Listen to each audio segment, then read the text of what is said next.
আন্তর্জাতিক খ্যাতিসম্পন্ন অভিনেত্রী ববিতা অভিনয় থেকে দূরে আছেন প্রায় ৮ বছর হলো। চলচ্চিত্রের বর্তমান অবস্থা কেমন মনে হয়? এই প্রশ্নের জবাবে ববিতা জানান, অনেকে অনেক কারণে হতাশার কথা বলেন। অনেক ব্যবসায়ী আমাদের ফিল্মে ঢুকে গেছেন, তারা শিল্পমান নয়, ব্যবসাটাকে বেশি প্রাধান্য দেন। সেদিক থেকে বিষয়টি নিয়ে হয়তো তারা বলছেন দেখা যাক কি হয়। আগে পরিবার নিয়ে দর্শক সিনেমা হলে যেত, তখন হলের পরিবেশ অনেক সুন্দর ছিল, সিনেমা হলে পর্যাপ্ত নিরাপত্তা ছিল, সবার তো আর গাড়ি ছিল না, রিকশায় হেঁটে যে যেভাবে পারতেন সিনেমা হলে যেতেন। কিন্তু এখন অনেকে হলে যান না। বেশিরভাগ সিনেমা হলের পরিবেশ দর্শক উপযোগী নয়। সিনেমা হলে না যাওয়ার কারণ শুধুই কি নিরাপত্তা? জানতে চাওয়া হলে ববিতা বলেন, না, আরও কারণ আছে।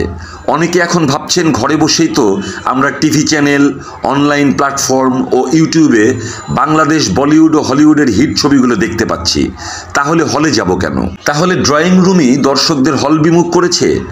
জানতে চাওয়া হলে ববিতা বলেন, তা তো অবশ্যই। আমরা যদিও বলি হলে বসে সিনেমা দেখার আবেদন সবসময় আলাদা, কিন্তু আপনি যখন বিনোদনমূলক সিনেমা দেখতে যাবেন তখন সব কিছু ভেবেই মা, খালা, বোনকে নিয়ে যাবেন। এখন তো পরিবারগুলো, বিশেষ করে নারীরা সিনেমা হলে যায় না, কারণ সার্বিকভাবে সিনেমা হলে যাওয়ার পরিবেশ নেই। চলচ্চিত্রের মন্দাবস্থার পেছনে দায়ী কারা? জানতে চাওয়া হলে ববিতা জানান, আসলে মুষ্টিমেয় কিছু লোকের হাতে সিনেমার ব্যবসাটা চলে গেছে। আমাদের শিল্পীরা ভালো অভিনয় করছেন, সব ঠিক আছে, কিন্তু আপনি কি বানাচ্ছেন? ভালো গল্প তো নেই। আজকাল যেন মনে হয় সেক্স ও ভায়োলেন্সের দিকে ঝুঁকছে অনেকে। আমি তো অবাক হয়ে যাই।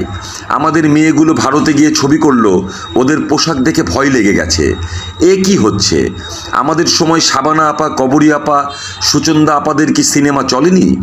আমরাও তো আধুনিক পোশাক পরেছি, কিন্তু শালীনতা বজায় ছিল।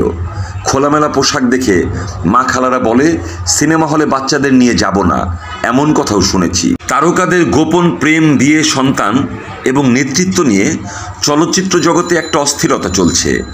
এ বিষয়ে আপনার পরামর্শ কি? জানতে চাওয়া হলে ববিতা বলেন, দেখুন, তারকাদের গোপন প্রেম, বিয়ে, সন্তান এসব তাদের একান্তই ব্যক্তিগত ব্যাপার। এসব আগেও ছিল, কিন্তু এসব নিয়ে আগে মিডিয়াতে এত মাতামাতি করা হতো না।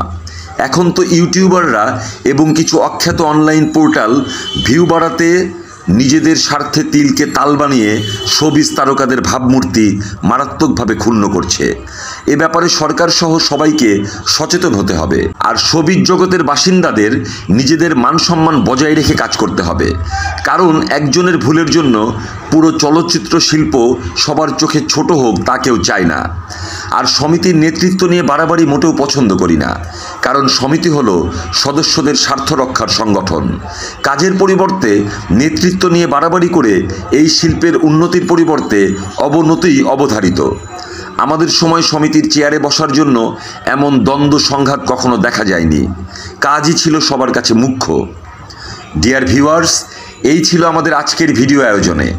ভিডিওটি যদি আপনাদের কাছে ভালো লেগে থাকে তবে অবশ্যই ভিডিওটিতে লাইক করবেন, কমেন্ট করবেন এবং ভিডিওটি বেশি বেশি শেয়ার করে অন্য বন্ধুদেরও দেখার সুযোগ করে দেবেন। আবারও আমরা নতুন কোনো ভিডিওতে বিনোদন জগতের সর্বশেষ আলোচিত ও চমকপ্রদ সংবাদ নিয়ে আপনাদের সামনে হাজির হব। সে পর্যন্ত সকলে ভালো থাকবেন, সুস্থ থাকবেন, সকলের জন্য শুভকামনা।